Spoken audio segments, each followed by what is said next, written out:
another edition of Rent Money. We got a professional, no nonsense episode for you all today. We're gonna recap the Heisman, Fernando Mendoza, LinkedIn Player of the Year, perchance, along with the Heisman winner. Go through this weekend slate of the playoff games, and then lastly, maybe touch on a few of the more underlooked bowl games or just bowl games that we're excited about because there was a lot of talk in the last episode about the depth of bowl games, but not here, not on Rent Money. We cover football from all aspects of the game. Before we get to that, though, I want to tell you guys a little bit about a product that you may not have heard of, but it's growing. It's growing within our lives. I know I use it. So that's Alonzo Ankle Wrap. We wrap. That's it. Okay, real talk. Have you ever looked at your ankle and thought, you've done nothing today and I'm furious with you? Well, good news, because this episode is brought to you by No Nonsense Non-Stick Ankle Wrap by Lorenzo. And when we say no nonsense, we mean it. This ankle wrap does not manifest, vibe, set intentions, or whisper affirmations like you are strong. It simply goes, hello, I am Rap and I rap now.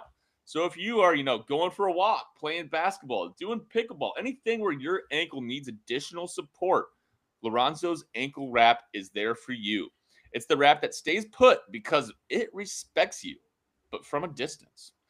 It's non-stick, non-slip, and non-judgmental, and just solid ankle energy.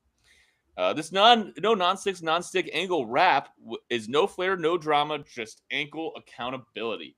Thank you to Lorenzo's. They sent us this. Knew I was dealing with some rolled ankles, playing in the same basketball shoes for a long time, and I'll tell you what, this ankle wrap fixed me right up. Yeah, pretty. It's no nonsense. I mean, I don't really have a lot else to say about it. It's pretty plain. It's pretty normal. But it does the job. It's cheap and it's efficient, and that's why we love Lorenzo's ankle wrap. Chisholm, Pete, did you guys get your samples in the mail, or maybe you guys have some strong ankles, don't even need them?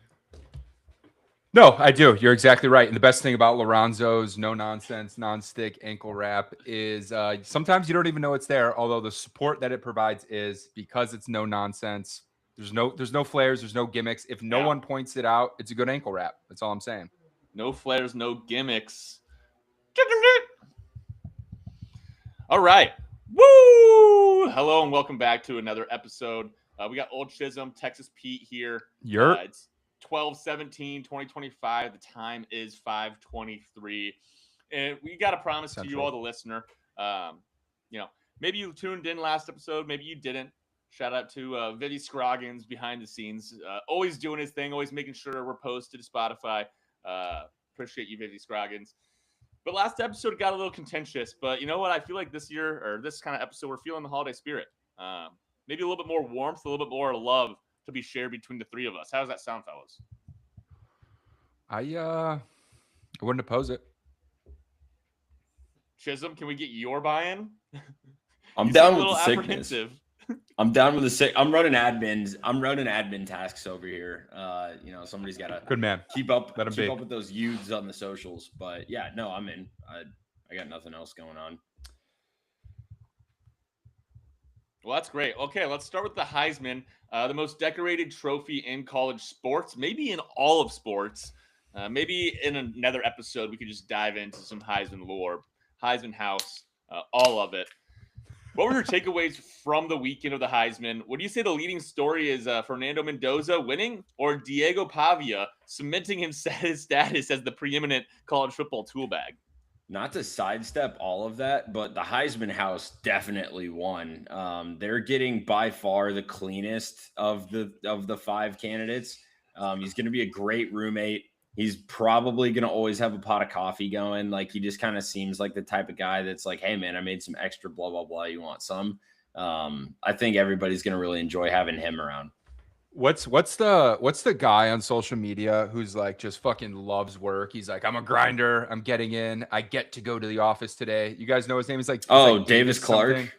Davis Clark. Yeah, yes. Mendoza is going to beating deadlines. Mendoza is going to play a Davis Clark role in the Heisman house. Watch it, book it. That's going to be his character. So there's essentially the guy. He's actually a great example to bring up because I think for the first like 2, maybe even 3 years of his career in corporate America, he was bright-eyed, bushy-tailed, making content and posting. And Yep. I think since last August or September, he looks dead in the face, and he also never posts anymore, which is how like, once again, man, corporate America won, we lost. But that's also the same reason why the war on drugs won or lost. Corporate I guess America? depending on Well, no, corporate America lost to drugs. I guess everybody needs their little vice or their escape. So that's here nor there. Or you could say they partnered. Adderall, probably one of the most popular drugs. That's a little big pharma. Yeah, that's a little different. That's the glue. Yep, that is the glue actually. I will say, outside of all of that, I couldn't believe how low Saiyan was on the votings, like the final votings. I guess there was nowhere else for him to go, but I think his stock dropped hard after the Big Ten championship, I think. Yeah, that's like Mendoza. First of all, real quick on the Heisman house, Mendoza's the type of dude to ring the Salvation Army bell outside of the house, just collecting donations from the rest of the guys that are living there, staying there. But yeah, Chisholm, you make a good point, but I feel like that's kind of like when you have two teammates, that are up for Heisman, they split the vote. At the end of the day, it's either you're kind of like a Pavia guy or you were going to go with the Saiyan or Mendoza. And then after that, it's kind of one or the other, right? So I still believe, and let me know if you disagree, that if Saiyan had Mendoza's game and win in the Big Ten championship, that Saiyan probably brings home that hardware. Yeah, for sure. I would like to think so, but also does he? Because Pavia finished second.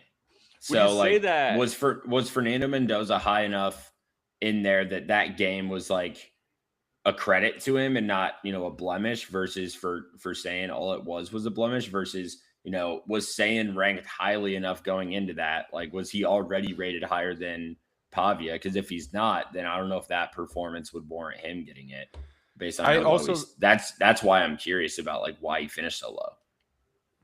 I also think there's a knock against him just because he's younger. Obviously these top 3 guys are all seniors and are graduating. Well, I mean, Love finished 3rd, but junior. Saiyan's a redshirt sophomore, so he's probably going to have another stab or 2 at this. So maybe that's the knock against him. Yeah, okay, redshirt freshman, even scarier. So he's going to be back, but obviously Mendoza transfer senior, Pavia transfer senior.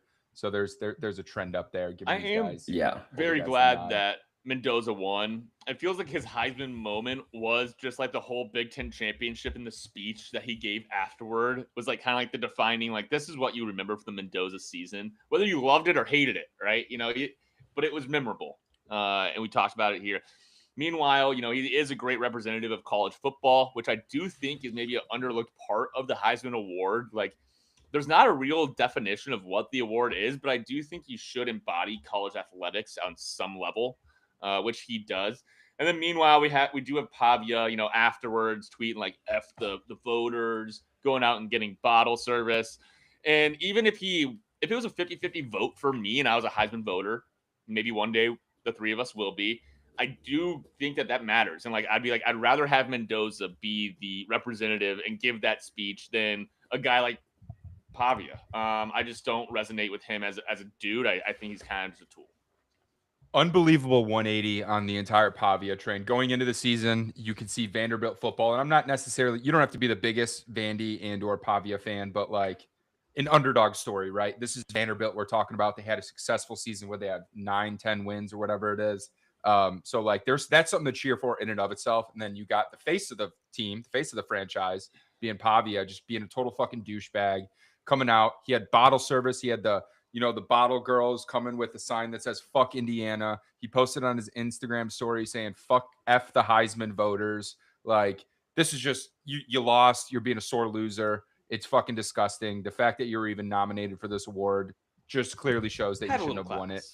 Have some class, man. But like on the flip side, if Mendoza lost, it'd be like, yeah, I'm just really honored to be here. I really appreciate it. I'd like to thank my offensive line for being the glue. the glue that holds the team together. Like just total grace and class. But yeah, I feel like the social media narrative of Pavia is just completely flipped, and this guy's a piece of shit. And last year, Pavia, when he was making some statements, like we're gonna go and beat this team, it was kind of coming from the lens of like Vandy, right? Like, oh, look at this guy. He's kind of like speaking for the underdog that is Vandy and saying, we're not afraid of you. We're gonna go and beat Alabama. And that's kind of like scrappy underdog, a little bit more inspiring.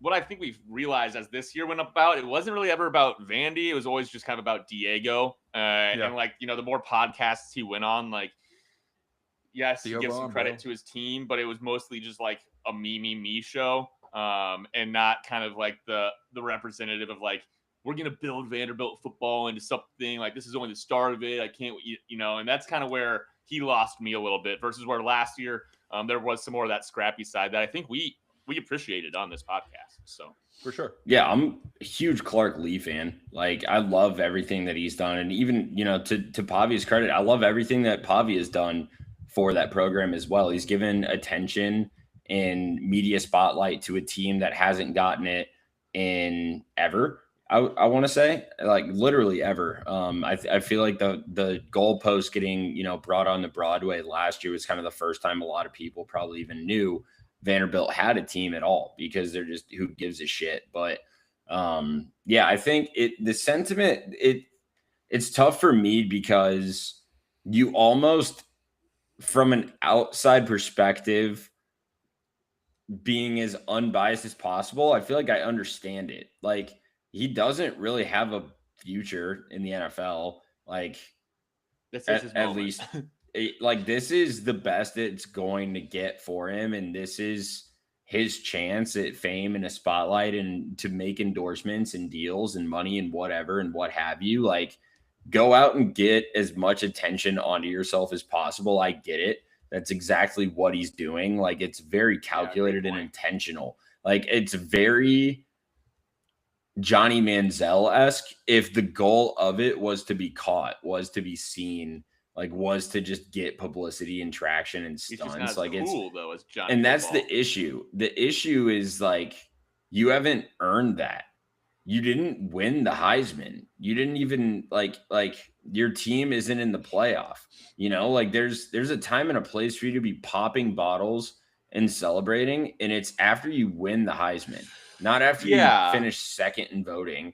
And on top of that, you have accomplished so much, but at what point, like, if you're gonna go and pop those bottles and celebrate and be like, look at my career, what I've done, what we've done, who cares? Even if it is just me, I'm Diego Pavia, look at I did, nothing to do with Vandy. Putting fuck Indiana on the sign is like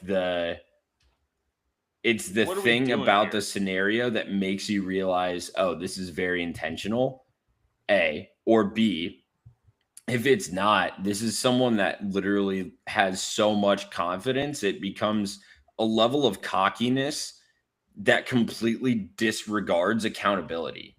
It completely disregards everything about what he would need to be in order to succeed at a professional level in this sport. And so it's just, it's mind-blowing the way he's going about it, but I get it if the goal of it is rake all of it in now because this is your last chance. Chisholm, you're exactly right. That's what it was. It was a money grab.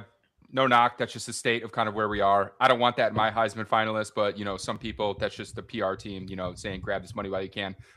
It's also like, why fuck Indiana? Because Indiana and Vandy were on the same plane for 70 years in college football. These are two, and they still are apparently losing programs in history, right? I mean, at least in the past handful of decades, right? You just became relevant within the past 2 years, both of them. So, like, why are you knocking them? What the fuck did they do to you?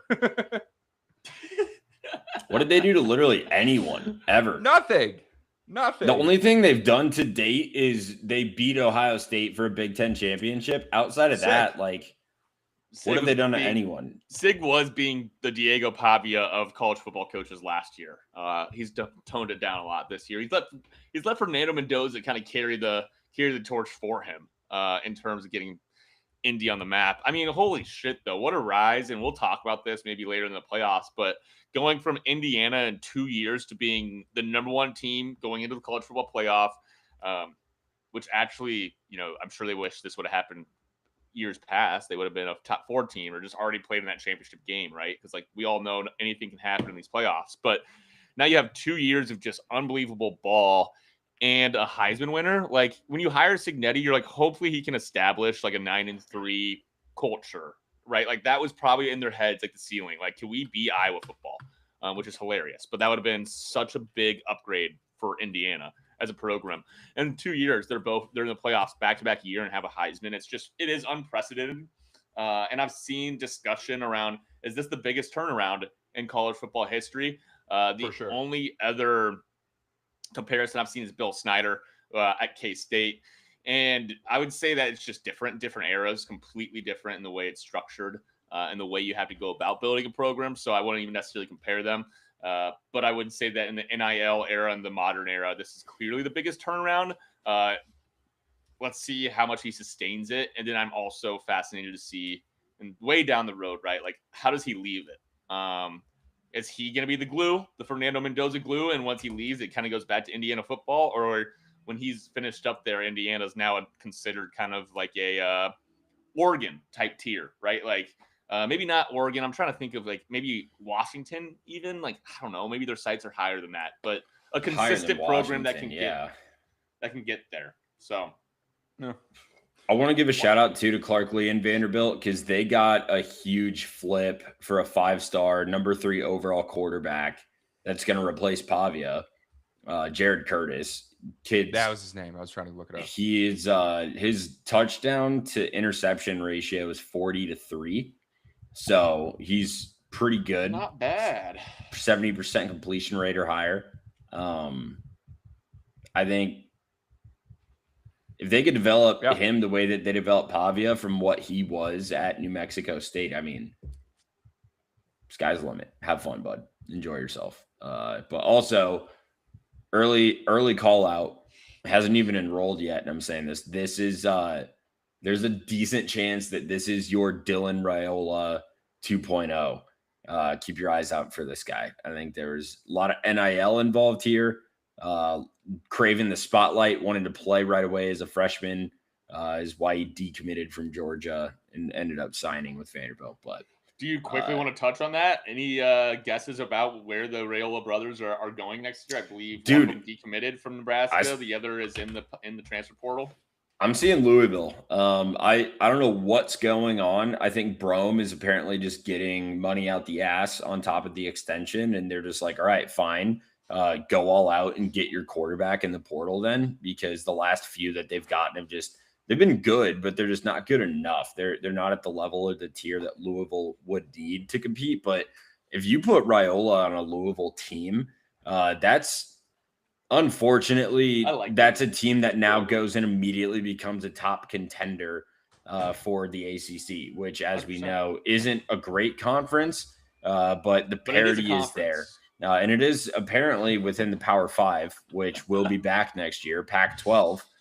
Quick, pre-cum a little bit here. Give us the clapping. I would if I had my finger on the trigger, but okay. DJ Lagway, the other one, that's been a crazy portal update, I guess, is hearing Sumrall and his staff coming in, not having a great time with Lagway. Now Lagway is just out. I love it. I think that's. I kind of do love it, but I mean, this is like galaxy brain shit that I think some GMs do when they're like on the verge of getting fired, and then they hire a new or they take a number 1 pick quarterback, and they're like, well, you got to give me 3 years now because we got a new guy. Like, we're not going to see success our first year, but not saying that they won't see success their first year, but removing Lagway from the equation probably makes that a little bit of an easier coaching adjustment. And now he can kind of come in and set things up the way he wants to set them up without the face of the program still being there. Like, this is the way I've done it. Like, I'm a Heisman, candidate. All these things. This kind of resets the tone and then gets your guy in there where you say, hey, year 1, he's not going to be that great maybe, but he was a 5-star recruit, and now we're going to be moving for year 2. I think that's a 2-year rebuild. I know 1-year rebuilds are considered now if you bring enough guys, but portal opens up the possibility for a 1-year rebuild. That's The problem with a 1 year rebuild at the portal, to me, It won't happen. Yeah. So now you did, but if you're gonna do a 1 year rebuild, all the guys you're getting in the rebuild are probably gonna be like on their way out the door the next year, and then you have to do another 1 year rebuild, and then you get stuck in this cycle. It's the Jerome Tang K-State basketball cycle where they've had a new starting five every year with transfer portals. It worked the first year; they went to the Elite Eight, and then he was stuck looking at his roster again, saying, "Shit, I got to replace everybody." And then he did that, and then they stunk, and then he's like, "Wait, all these guys are gone again the next year. I got to do that again."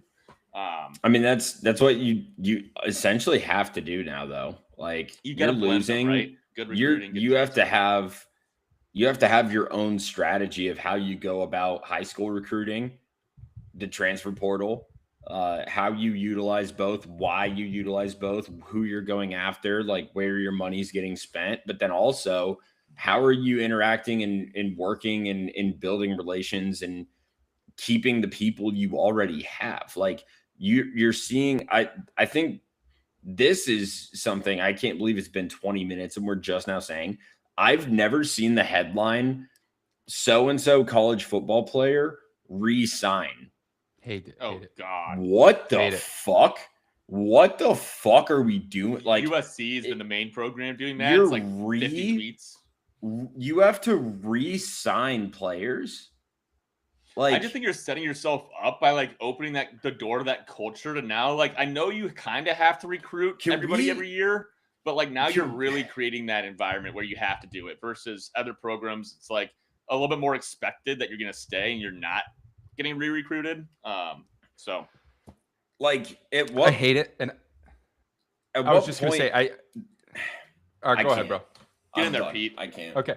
I was just going to say, it's like, I understand if you need to do that behind the scenes based on the way the contracts and whatever work out, but like, don't promote it, you know, like don't shove it in our faces that, hey, we just re-signed him. Like if you have to go ahead, do it behind the scenes, get him his money. Players should get paid. That's awesome. That's great. But don't be flaunting it. You know, like what is that going to change? I think to your point, running back Jones is like, it's re-recruiting to, I guess, assure the recruits coming in or potential recruits that, hey, we are keeping this guy. Maybe that's the purpose of it. But other than that, it's just like leaves a horrible taste in your mouth. Do not like it. Keep it to yourselves. That's all. It's tough 100%. Because you have like a blend of two types of player. One is like when it comes to NIL, at least, right? There's one. One is the player that is coming out of high school and already has the attention, the media, the NIL, all of these things. Like they're coming in with those expectations. They're ready to go. They're ready to do their thing. I think the second and the lesser talked about is the player like a Pavia or, you know, somebody that's like Cam Ward, for instance, like somebody that starts small and earns their way into like leveling up throughout their playing experience. And so I feel like if you're a coach right now, your head's in a fucking blender trying to figure out like as smaller programs, if you get and develop players, they're gone. You're a farm system now. And if you don't, you lose and you're fired. Like that's a lose-lose scenario all around. None of it makes sense at all for the teams outside of what, 15, 20 teams every year, maybe that matter anymore. Like everything else is just upsets. But not to go on a huge tangent, but it's something we as fans should be calling out and keeping eyes on because it's impacting the product as you're seeing right now. No one gives a fuck about the bowl game that's on, but we do, right? We do. USF is playing. Yep. It's the versus Staff DNA Cure Bowl against ODU. ODU. All right, well, let's get into the games. It's a good segue. We probably taken too long before we got into the college football playoff. We have 4 games this weekend, with the first one kicking off Friday night, and for my money, the best one. I like that this is a standalone game. It's a rematch. We got Oklahoma hosting Alabama. Oklahoma is 1.5-point favorites, and the total is low. It's a low total of 40.5. Initial impressions on this game, would you agree that this is the game you're most excited for? Or is there another one maybe we'll talk about later that intrigues you more? I mean, it's this one or it's A&M Miami. It's obviously not the other two. I'm gonna go honestly, personally. I think A&M Miami is more intriguing for a number of reasons, mainly because of I feel like it's a higher chance of unpredictability in that game. You don't know what version of Carson Beck you're going to get, etc. With Bama, Oklahoma, first of all, Oklahoma has to be feeling like one of the luckiest teams in the world to have Alabama stay at the 9. I would be ecstatic if I were them. You have a lot of different areas on the defensive side that you can force Ty Simpson into windows and get turnovers. That's something that Alabama has shown 3 times now, if not more. But I think the biggest thing for OU is they've taken a little time off, obviously not playing the conference championship, not playing in a while. That gives Mateer time to rest. And he is, when he's healthy, we've seen what he can do. And while he's had his ups and downs throughout the entire year, he's an absolute stud. I'm a huge fan of him. And I think more importantly than him, Oklahoma's defense finally gets to breathe a little bit as well. Alabama hasn't looked good since probably late September. Yeah, I don't think I've watched Alabama once since the calendar is read 10 or October for you non-numerical folks. I've been excited. So I'm starting off there. I have a few other thoughts that more so pertain to the total, but that's going to lead to my first play, and that's Oklahoma money line. Yep. So Oklahoma 1.5 point home favorites. And as a reminder for our fans back at home, these first round games are hosted on campus, which is awesome. So that is absolutely going into account here, which is massive. So it's a home game. You know what I'm saying? Here's a fun fact for you guys. Oklahoma is one of the few teams in college football with a winning record against Alabama. They're 5-2-1 all time, which is crazy to think about that they haven't even played 10 times. Isn't that wild? Like you just that's kind of associate really these two fun, teams. very two fun historic fact. teams. Yeah. That's crazy. DeBoer is 0-2 against this OU team in his 2 years now at Bama as well. Blue Bloods in college football through and through. National championship pedigree, have not squared off more than 10 times. That's wild. Oklahoma's first appearance in the CFP since 2019, which I think was with Jalen Hurts. Defense is nasty. Yeah, you're right. Chisholm touched on it already, but 7th in points allowed, 9 overall. Have rested for 2.5 weeks now, so these guys are going to be, tuned up, ready to get after it. Mateer has gotten healthy. I know he had that midseason hand surgery or whatever it was. So that's just another 2.5 weeks of getting healthy, which is phenomenal. Hopefully they revert back to it. But I think the thing that I guess I like the most is just the momentum of these two teams going into it. So Oklahoma really, when they hit midseason flutter, they knew they needed to win out if they wanted to have any postseason chances. They did. They won their last 4 games. They absolutely hard schedule too. Actually impressive. Not easy. And then Alabama on the other end, yes, they rattled off a good chunk of them, but still not playing their best ball, as we talked about, since mid-October or whenever that Georgia game was in early October. So I just think the momentum of these two teams, then also Bama's coming off an ass whooping in the SEC championship against Georgia. That kills morale a bit. But at the same time, you could also look at it from the other side and just, it could ignite them. But I'm with Chisholm here. I like Oklahoma. I like that it's at home. I actually love that it's being at home for him. Get your guys healthy, get them rested up. It's a 1.5 point spread. Myself, I'm probably going to take it money line as well, but for the sake of this, we'll lay the 1.5. Yeah, I'll do the same. But we'll see what product comes out on the field with a nasty over under at 40.5. Obviously, the books are predicting this is going to be a slugfest, but I'm curious to hear what you guys think, whether the offensive come to play, or is it just going to be heavyweight blows, left and right hooks across the board? Whew.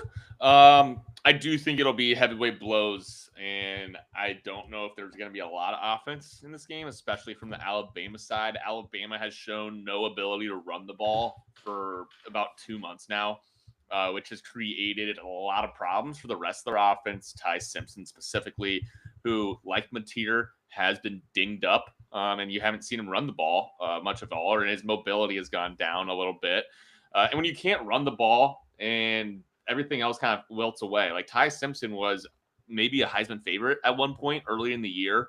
I know Chisholm had eyes on him, and that's kind of fallen apart. And I don't know how much of that is his fault, really. It's just like the scheme is not there. The receivers don't show up. Ryan Williams, remember him? Like sometimes he looks incredible. Sometimes he looks checked out of the game. So I do not trust this Alabama offense to get going. Meanwhile, you got OU looking for their first college football playoff win in their history. They're 0-4, losing in 2015, 2017, 2018, and 2019. So they went 4 out of 5 years there, right? Up till 2019. Now they have a 6-year break, and they have a home game Friday night. Memorial Stadium is going to be bonkers. For my money, it'll be the best playoff atmosphere for these teams hosting games. You could maybe argue A&M and the 12th man, but I think just with a few years out and how bad this program is just begging for this game, it's going to be absolutely rocking. And so I'm going to go with OU. I like a lot of the other points you guys have made.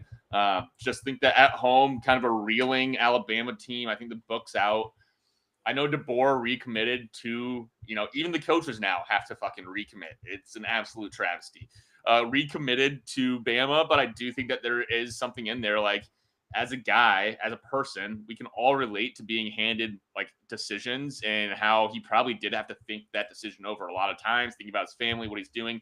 When your mind is split in multiple directions, I know he's recommitted to Alabama. I just don't understand how you can be at your best self.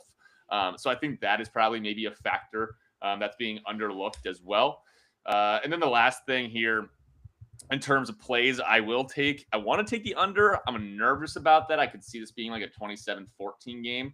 I'll let Chisholm maybe speak some facts. Another play I have is Mateer over 34.5 rushing yards. And to score a touchdown, I believe is plus 135. I know in college football, the sacks are negative yards. That's always a bit of a worry. But come, it's nut crunching time here. And you gotta roll out your best offense. You got to get the first downs. And Mateer's going to have the ability to do that with his legs, especially after a little bit of rest. So as far as the total of this game goes, which reminder, 40.5 for the folks at home, right? Alabama comes into this game, which, reminder, their last one was a neutral site game, conference championship, right? Removing the sacks from last game, Alabama rushed 13 times for 20 total yards. They are going on the road now, a playoff game in a hostile environment, and the team that they're playing is the number 2 rushing defense in the country in terms of EPA per rush against.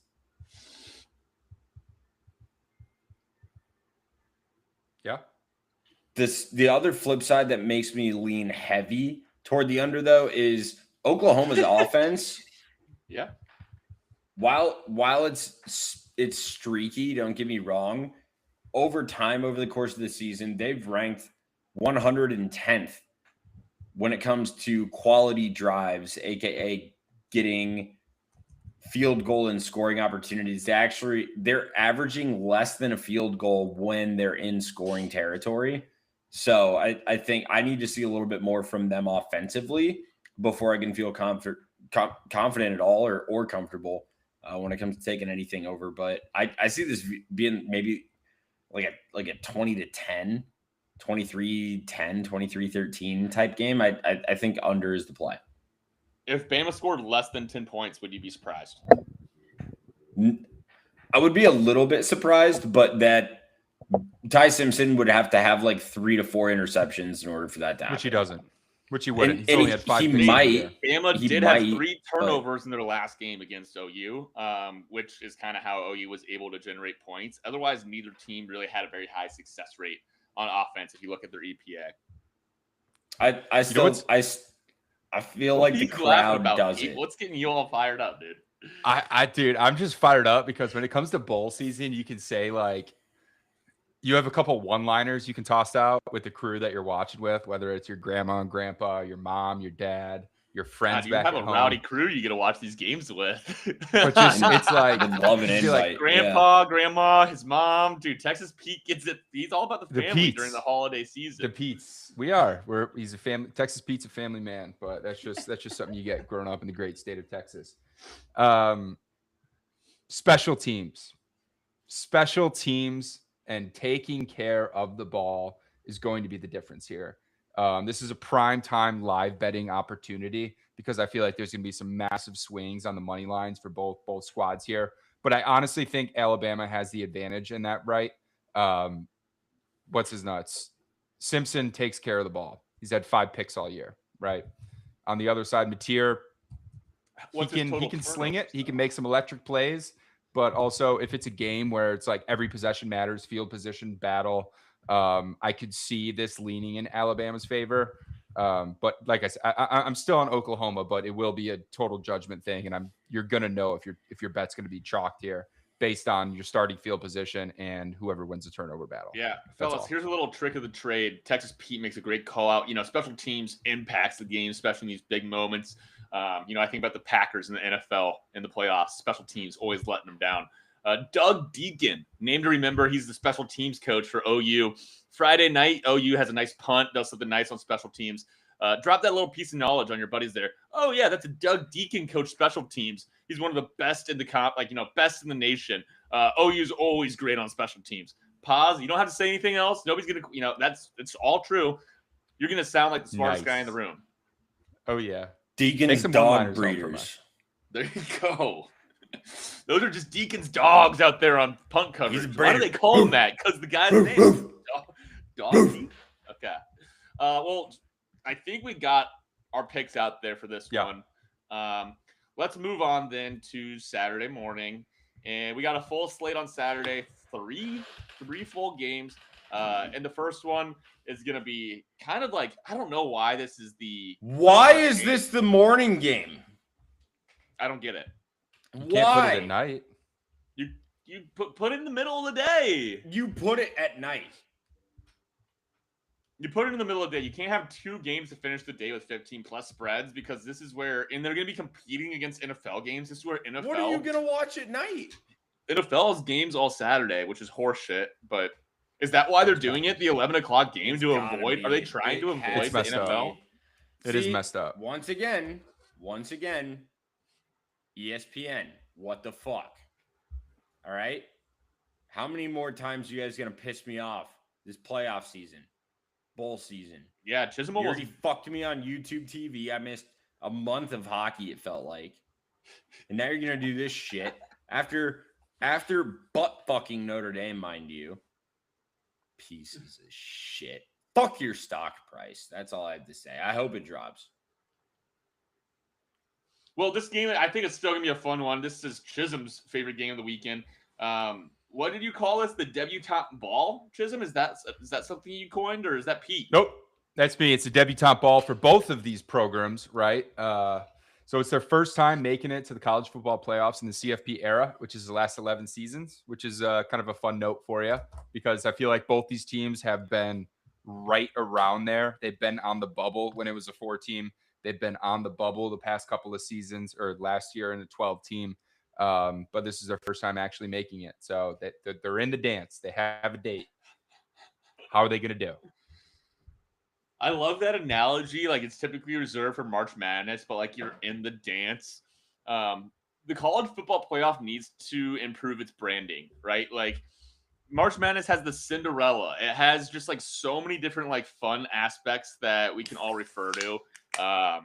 Maybe Chisholm could help us out later on the pod, but coming up with maybe a tagline for college football playoffs, like the year ends now or something. I don't know. Maybe a play with the New Year's Eve bowl game, New Year's Eve games they have later in the playoffs. But they got to think about rebranding this and making it a little bit more exciting. Chisholm and I, we went to school together growing up. I will say he always had the prettiest date to the dance, and that always made me a little jealous. Chisholm, what do you think about this game?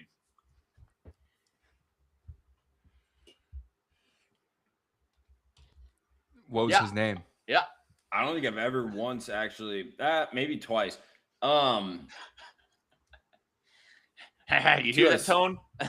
2 out of 6, not bad. 8 down. I have yet to see a game. I guess Notre Dame, but I have yet to see a game in Carson Beck's career where I was like, this guy's got it. Except for the one game where he literally whooped up on your team. That's a tough one. I didn't see that game. I was at a wedding, as were you. You didn't see it either. I saw it. I guarantee that you haven't gone back. And I also know for Wasn't the first time he showed hog on national television? What? You hear that tone? Wasn't the first time he showed hog on national television? Anyways, see if Jesus I can Christ, it looks like you're having Notre Dame PTSD right now. I mean, you're about to give it to me. Yeah. Like, I don't understand. Can I just get this thought out? Yeah, go ahead. Otherwise, I'm going to go. All right. A&M. Okay. That's a good pick. I like that pick. They're at home, which we were just talking about. It has a huge factor. Pete? Is there value to having a seasoned quarterback who's been in this position before in Miami's Carson Beck? Or is that non-transferable based on roster? I do think them being on the road, it is helpful. He's been in a lot of road environments, but I don't think being in a previous college football playoff game, at least week 1, does really matter as much. A lot of these guys have played in big games. I think if he was a redshirt freshman and maybe played in the ACC or Big 12 and kind of was able to slip away from some of the harder road games, like as we know, these conferences are too big and sometimes you can avoid some tough scheduling, then it'd be an issue. But both these guys have played in big environments and big games, and I just don't see that being as much of an issue. What I would agree with, though, Texas Pete, is coaching staff history and experience, which neither of these teams have, obviously, with the debutante ball. Mm-hmm. But less so maybe in week 1, but more so in how you manage your roster and your game plan over 4 weeks, right? Like throughout the playoffs, knowing that other teams are now seeing you at your best and you got to make adjustments to their adjustments within game. Like that was like Marcus Freeman last year here. I'm going to give you a compliment. Like he did that better than anybody over the course of the 4 games, where you could see them making very smart decisions with how they were approaching each game a little differently or throughout the game. So that's a long-winded answer. No, I don't think either team necessarily has an experience advantage with this one. Fair. Sorry. If anything, it might be a disadvantage because Carson Beck might have ghosts out there with him. He could. All right, well, I guess I'll give my pick. I'm going to go with, let's see, A&M. Actually, dude, I don't know. This is so tough. We're going to go over 48.5 if we had to pick one. 11 a.m., this feels like kind of a nice opportunity to stay away, root for points, get excited. We've talked about a lot on this program. I'm not a huge believer in this Texas A&M defense, even though that has traditionally been Elko's calling card. I think Miami has one of the best offensive lines in the nation, and they should be able to run the ball. They also have some good linebacking core. I'm excited to see how they play, but I still think that Marcel Reed and this Texas A&M offense at home will be able to generate points. This could be one of those games that's just like one of the best playoff games, looking back at it. Like a 37-34 shootout. That's a lot of fun and has a lot riding on it. So that's kind of my take on the game. I do think it'll be high scoring and fun, and I wish to, everybody's credit here. 2:30 game. Put it in prime time. If Miami gets blown out, what happens to the ACC? I think that blowouts just happen. I don't think since it's Miami, it wouldn't be a referendum on the ACC. I think that if it was Virginia, then there would be even more of that discussion, which, right or wrong, I just think that's how narratives work.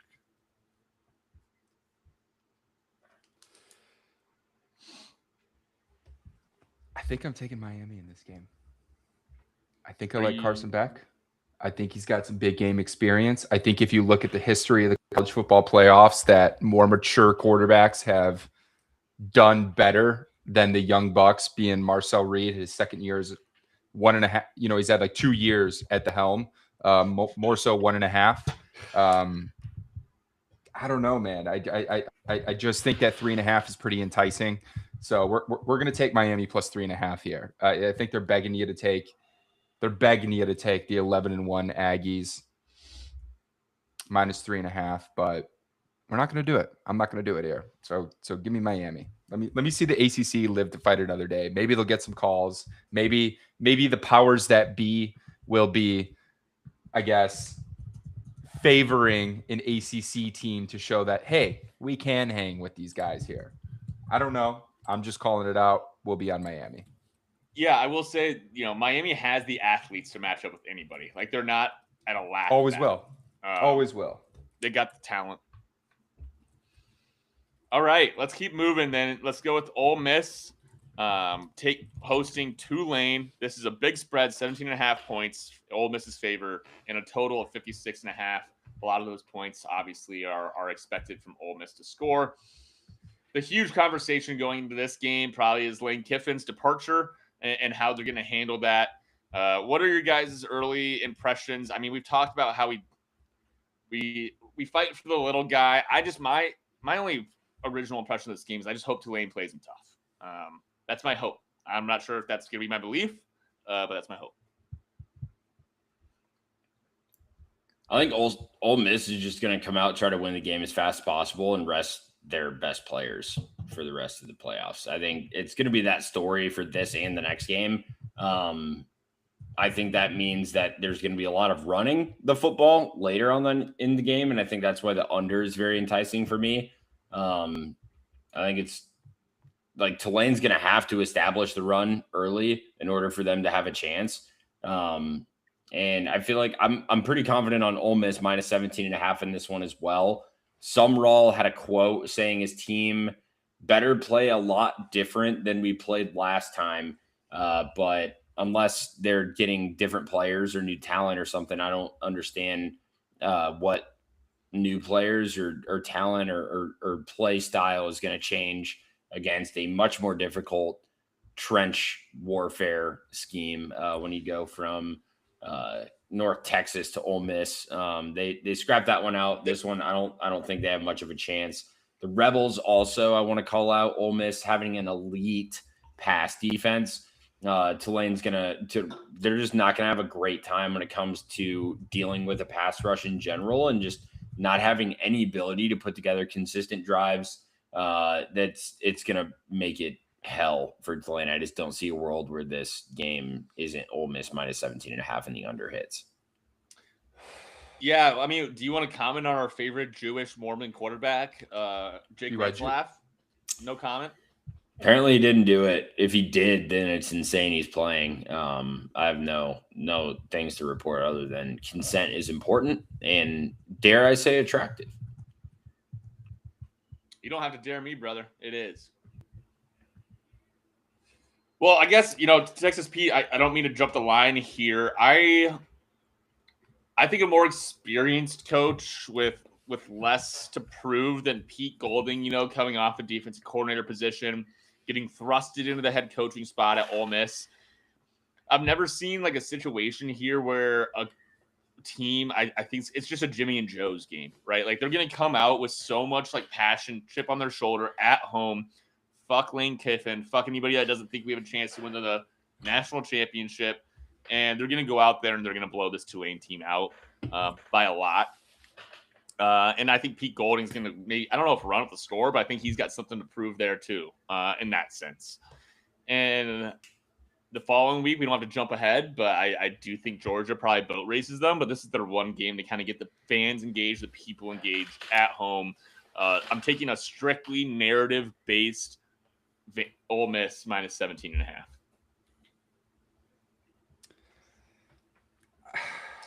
17.5 is a lot of points, though. It's a lot of points. I don't necessarily have a strong conviction towards Tulane here, but I just kind of like the fact that it's like the last hurrah for this coaching regime, for God knows how many players that are going to be moving with them or hitting the portal when their head coach departs in a couple of weeks, or it could be even this Saturday. But 17.5 is a lot. I think for the sake of this pod that I'm going to take them at 17.5. I could see Ole Miss floundering. Don't do it. They haven't. First of all, they haven't had this leader at the helm before. They got the Pete benefit needs of a great You're poll. doing the same thing you did on the conference pod. Stop. You're being a martyr. Stop. They haven't He had. needs to go They got, against this Chisholm. He can't just fall in line and pick our picks to get it. He's got to be on the opposite side. Maybe he'll get him. they right. got a good poll in SEC play this year. They being Oh, Ole Miss. God. I don't know what's been going on in locker room. You lose your leader. The snake lost its head. Yeah. I don't know what you want to call it, but 17.5 is 17.5. I think this game might be closer than we expect. A 13-point loss would be a W for Tulane. It would be a W for Texas Pete as well.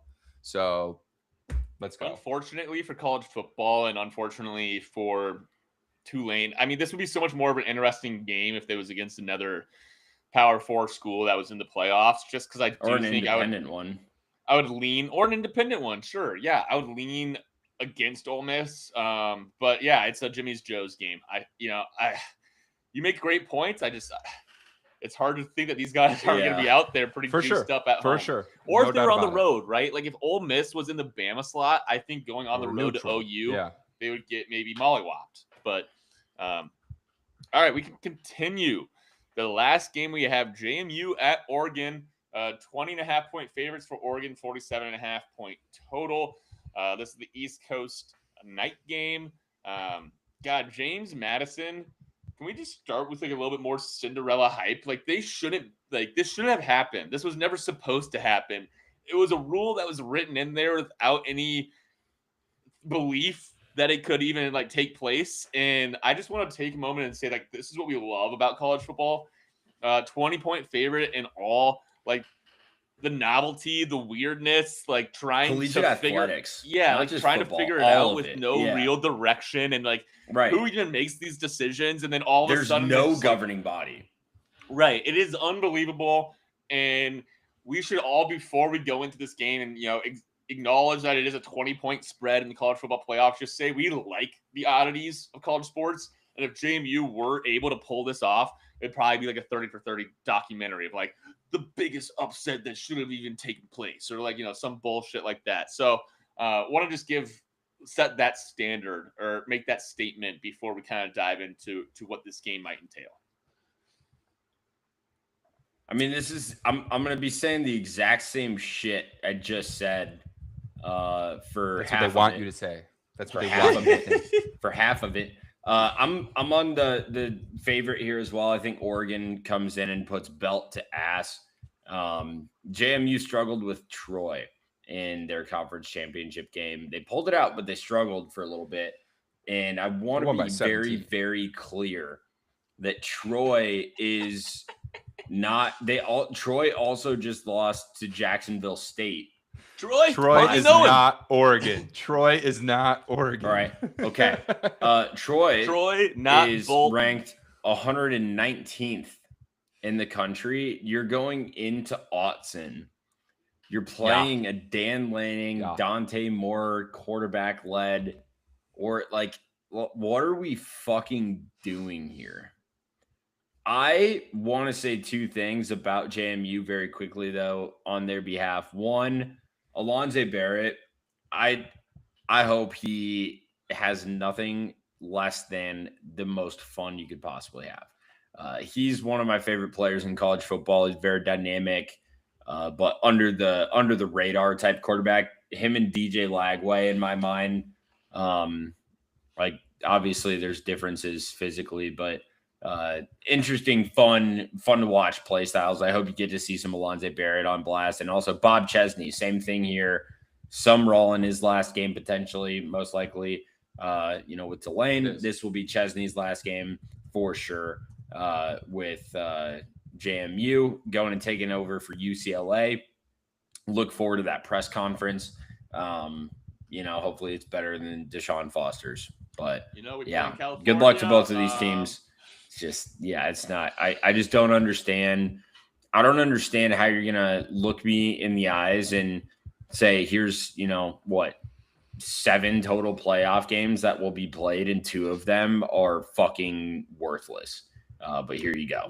I'm on James Madison here. 20.5 is a lot to cover. Lanning's been around the block. This feels like it's a packet in the game. And meanwhile, James Madison is one of the best defenses in the country. They have the second most, or they're the second best in yards allowed per game. They only give up 247 yards a game.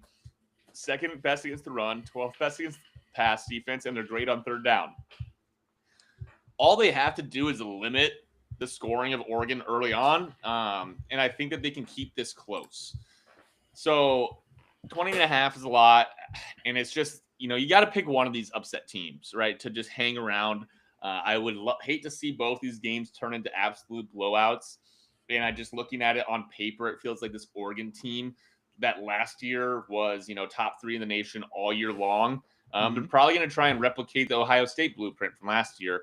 And that includes, shutting it down pretty early and getting some of that rest that you said that Golden was going to provide the Ole Miss team. Golding, that is. I just see this game as more of one that, we could get a backdoor in there as well. I think Chisholm just read my mind. I know, I typed it into the chat and I was I know exactly. I was like, I know exactly. I just pulled it up. TP's about to say. Back here, I think this is a mollywop game. This is a statement game. This is coming out, putting your fucking fist in their face. They're gonna jump on them. They're gonna jump early. Maybe rest it in the second half, but we're not gonna let it get to that point because this is gonna cover before then. And I'm talking about Oregon's team total over 34.5. I don't like the spread at 20.5. Some fluke shit can happen, but I really think Oregon needs a good old ass whooping to kind of get their confidence back in the locker room and just, to remind the other teams in the college football playoffs, like, hey, we have some firepower to really put up some points. So Oregon. Did you not just hear those defensive stats? This Madison team is full of dogs. For sure. It could be their defense that's scoring too, though. That's what I'm saying. Like it's going to be all phases here that are going balls to the wall. Texas Pete. James Madison is second in the nation for controlling the ball. They average the ball 34 minutes a game. Versus who? This isn't a Sunbelt. This isn't a Sunbelt offense that they're going to be playing against, or a Sunbelt defense that they're going to be playing against. No disrespect to the Fun Belt, but there's tiers to this shit.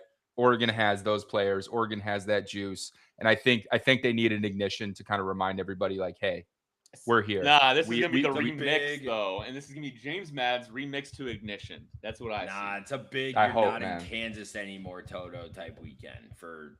I hope it is for the viewers' sake. I really hope it is. But that being said, there's multiple paths to this Oregon team covering their team total. You guys are saying a lot about a team that 3 years ago wasn't allowed in the playoffs. Took all their players to Indiana, and that team just immediately was best top 2 in the Big Ten. With those JMU players that you referenced, not in Toto anymore. The coach went with them. We're watching it happen live. Don't fucking bamboozle me. I'm not boozling. I will say this though. I have a question for both of you, and I'm very curious to hear your answer. Between these two games, which team needs, for like their ego, their pride, whatever, which team needs to win this game by like 50? Ole Miss. Ole Miss has to have that. What makes you say that though? Their coach just left and basically said, you guys, I don't believe. He left in the middle of a playoff run, like saying, I actually don't believe you guys have the ability to like get it done. If he did, he left and said, I left to go win a championship somewhere else. This Ole Miss team needs to get their confidence back. I think from a longevity perspective, I agree with running back Jones. This is Ole Miss's shot for the foreseeable future. You still have the plumbing. You have the infrastructure in place in Eugene. So you're probably going to have another run at it. If it's not next year, it's probably going to be the year after. But down in Oxford, it could be the last time for the next half decade, depending, what the new regime looks like. But I would agree with him. If like, God, I don't know. Now that I'm thinking about this in my head a little bit, but if Oregon won like a professional 27-3 and just kind of controlled the game the entire way, maybe we get some nasty weather up there in Eugene. Massive win.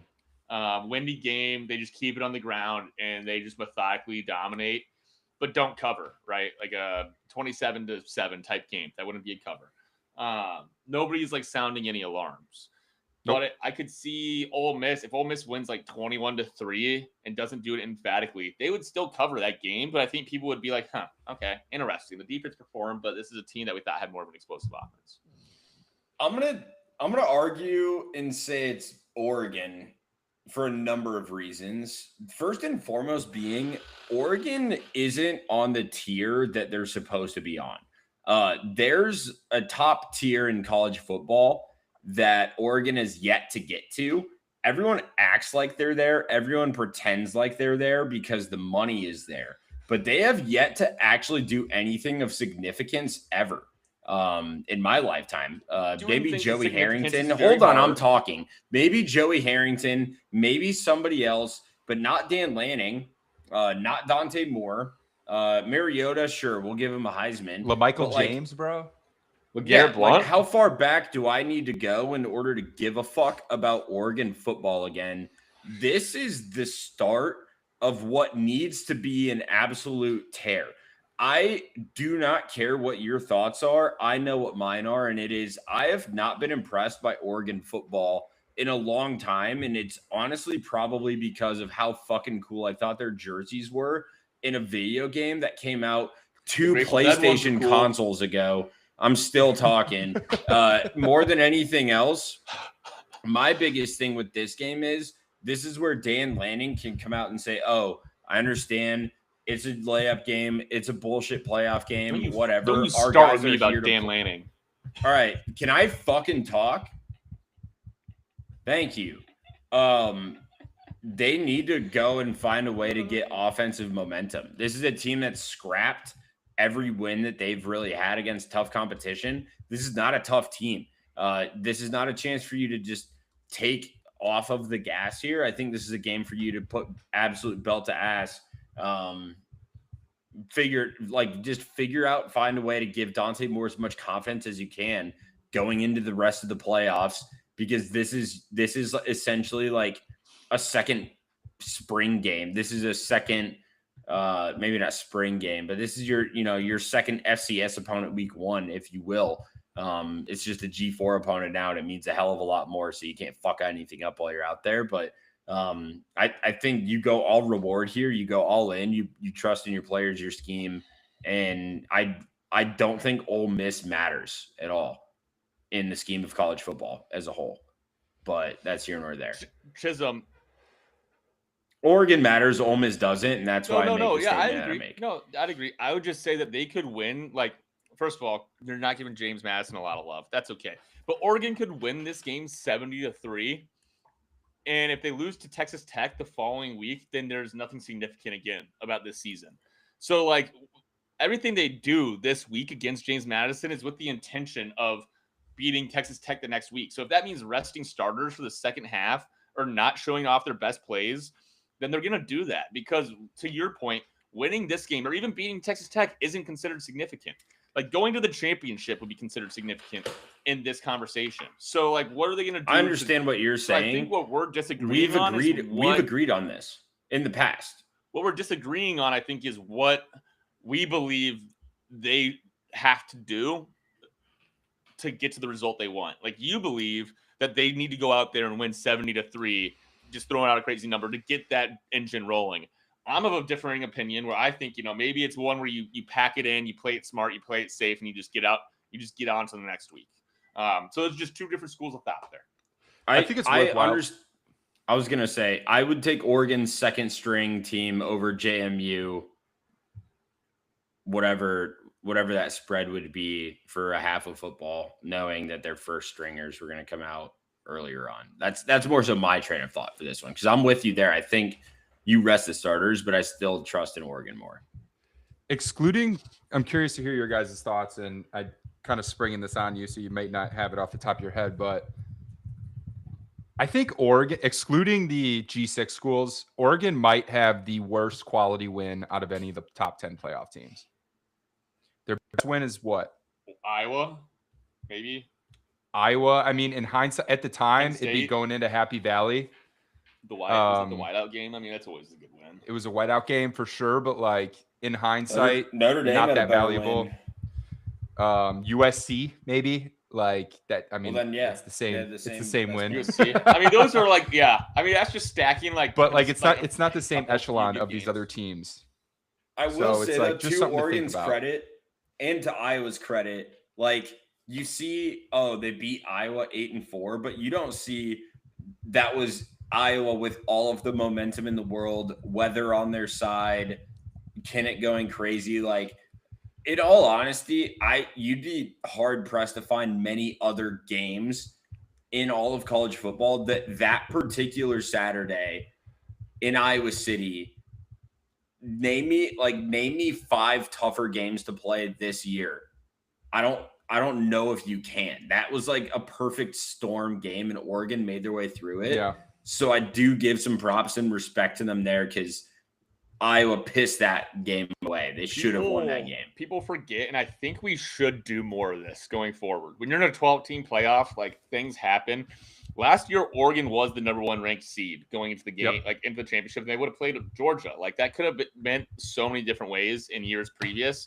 They ran into a buzzsaw Ohio State team with their first game in the playoffs. Like, we kind of have to bifurcate a little bit of like playoff success and giving their flowers, but also understanding like, hey, these are the teams that were, finished the top 2, top 3 during the regular season and giving them their flowers as well, because only one team's going to be able to walk out of the season with the championship.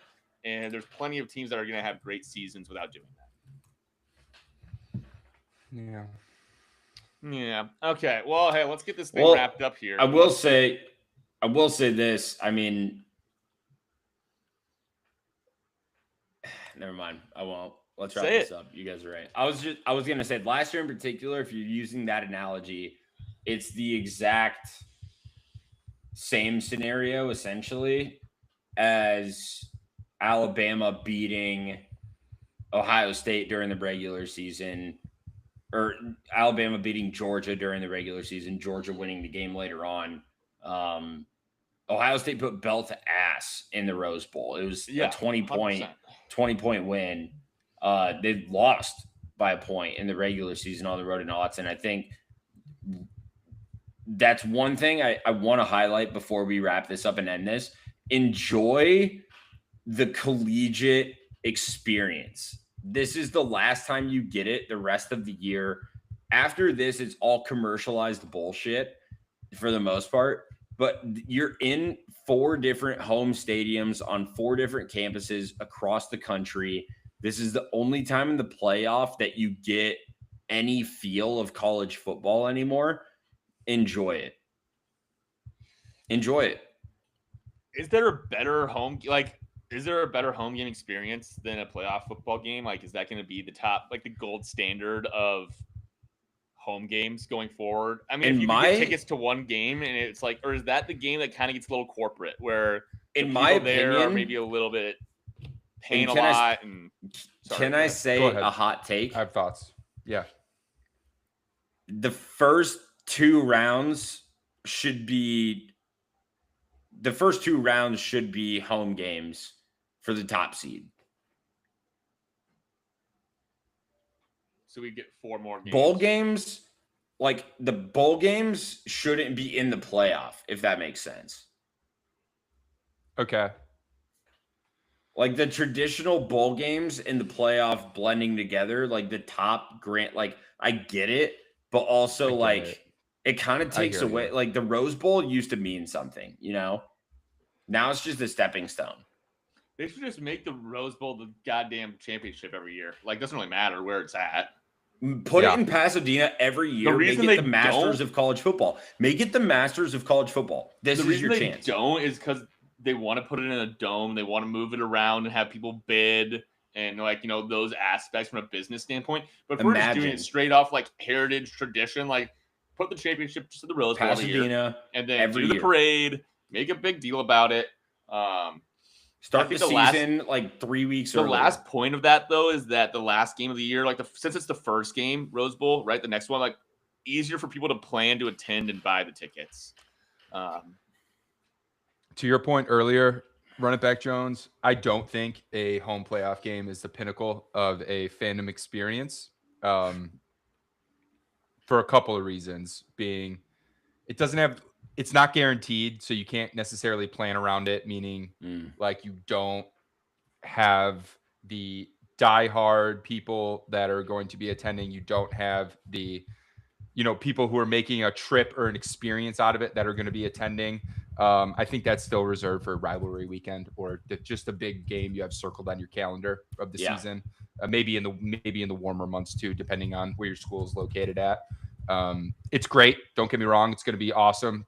Still, the atmosphere is going to be crazy, but I don't think it's better than rivalry weekend, depending on your school. Just my thoughts. There's nothing better. Rivalry weekend is that, or just the big game you have circled. You know what I mean? Yeah. Like Ohio State's coming to town, or Bama is coming to town, whoever it may be. Right. Yeah. Your whatever your game is that year. Notre Dame, unfortunately, next year doesn't really get one. I guess Miami maybe, but like, I think that's the best part about for being an Iowa fan. Like every year I'm like, oh fuck, You get 4 teams every year. I would say 5 now. Realistically, like the Big Ten. I think we get 3. We get the 3 protected trophy games, and then we get the Clones game, and then I think the rest is on a rotating schedule. Yeah, I guess Iowa State isn't really. We'll talk about this another time because we haven't even discussed really. Like, I guess we touched on Matt Campbell last week, but like the impact that's going to have across the Big Ten and the Big 12 is going to be interesting to watch over the course of the transfer portal. We had the Box Out Boys' very own. Spencer Clark join us. I know, dude. We got to do a blended episode at some point before, it's the glue, but it's the whole team.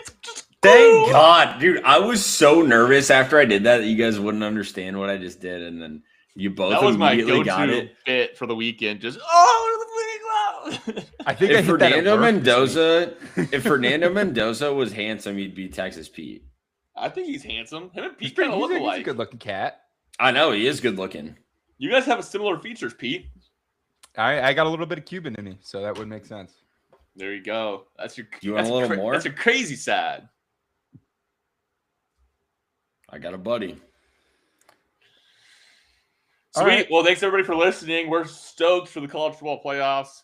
We got 4 more weeks to go. Oh, are we going to talk about the bowl? Do we want to hit on a bowl? I mean, we could save that for next week even, but I got a quick one. I'll rattle it off. Go ahead. On you. Yeah. This bowl immediately. By the way, did you guys know Coca-Cola took over the bowl season from Dr. Pepper, which is kind of fucked up. So it's not no schedule. Yep. No. But this one, scrolling through, caught my eye. The Bush's Boca Raton Bowl of Beans Bowl. The Bush's Boca Raton Bowl of Beans Bowl. This is Tuesday. You just ruined my whole fucking month. I'm sorry, but I had to break the news. Don't shoot the messenger. This is Tuesday, December 23rd at 2 p.m. Eastern time. Fucking prime time for just a total mid-major bowl, right? Toledo versus Louisville. 6.5 point favorites. Louisville totals at 44.5. I'm going to tell you right now, this game is reeking of the under. It opened at 46.5. I would play this all the way down to 42, just the way that this is trending. Toledo's sneaky top defense in FBS. Sneaky top defense. 4th in points allowed. Miller Moss, formerly of USC fame, has had some trouble taking care of the ball lately. So maybe that'll lead to another under here. So we're going to be taking it under 44.5. And penny for your thought. I'm not going to be trailing this, but Toledo is 0-5 straight up and at the spread when they are away dogs of 6.5 points, which is what this line is at. That's just a betting trend for you. If you guys would subscribe to that school of thought, that's just for you. I'm not taking it, like I said.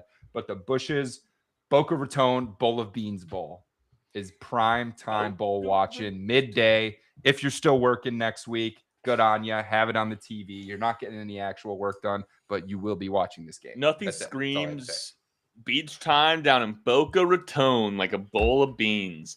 I'll give mine real quick. I think this bowl is absolutely hilarious. In previous years, you've seen games like Wisconsin versus Miami in this bowl, or Michigan State versus Wake Forest, Maryland versus Virginia Tech, Minnesota versus Syracuse.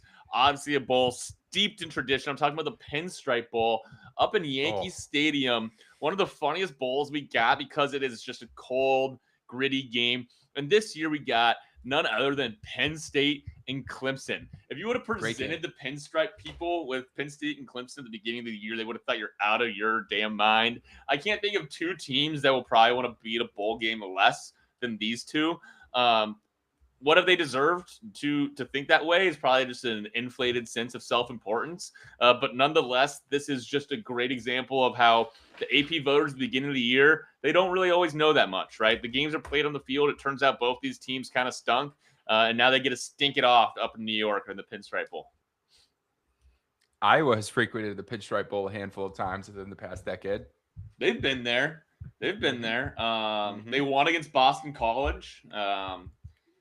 Mrs. Chisholm cheered it. Mrs. Chisholm cheered at the Pinstripe Bowl. Hell yeah, brother. She was at that one. Chisholm, go ahead and give us your shouts out for the non-major bowls that we'll be covering. And just put a bow on this. Yeah, I got two super quick ones. We'll wrap it up here right after that. I got to confirm the name of the bowl game itself. The Xbox Bowl. Goddamn, how could I forget the Xbox Bowl? You've seen the trophy making the rounds on social media. Yeah, that would be tomorrow night. These bowl games, of course, are within the next few days. Any other future bowl games I would cover on the next pod. Missouri State. I'm loving the money line here. Coming in as a slight underdog against Arkansas State. They're a first-year FBS team enjoying some success, getting into a bowl game their first year at the FBS level. Jacob Clark, their quarterback, known to be able to yuck it a little bit around the field. Arkansas State, known to not stop the yuck. They're 131st in defensive success rate on dropbacks. Would expect Missouri State to be able to go out, air the ball out, get a dub there.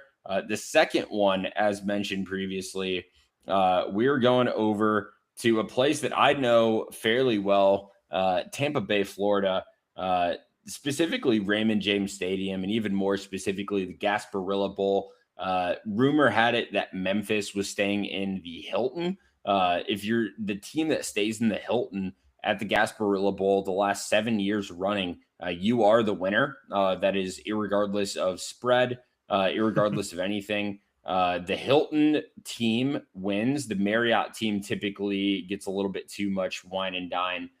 So I feel pretty good there. But also on top of all of that, I do have some science for you guys as well, as TP and running back Jones both check their messages. Memphis ending their season, dropping their last 3 games, costing themselves an actual playoff chance. They were in the running for quite some time. Absolutely blew chunks all up and down themselves. Ryan Silverfield, the now Tigers head coach, has taken over at Arkansas.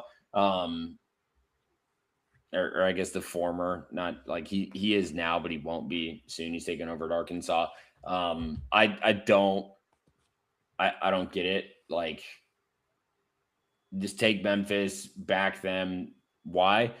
Maybe because their offense should throw for fucking night and day against a terrible NC State defense. Same story, 2 different locations, 4 different teams. Should win in some money for you. That's been all of the thoughts, all of the energy that all of us here at Rent Money have. Want to make a quick note. I don't think this was mentioned earlier.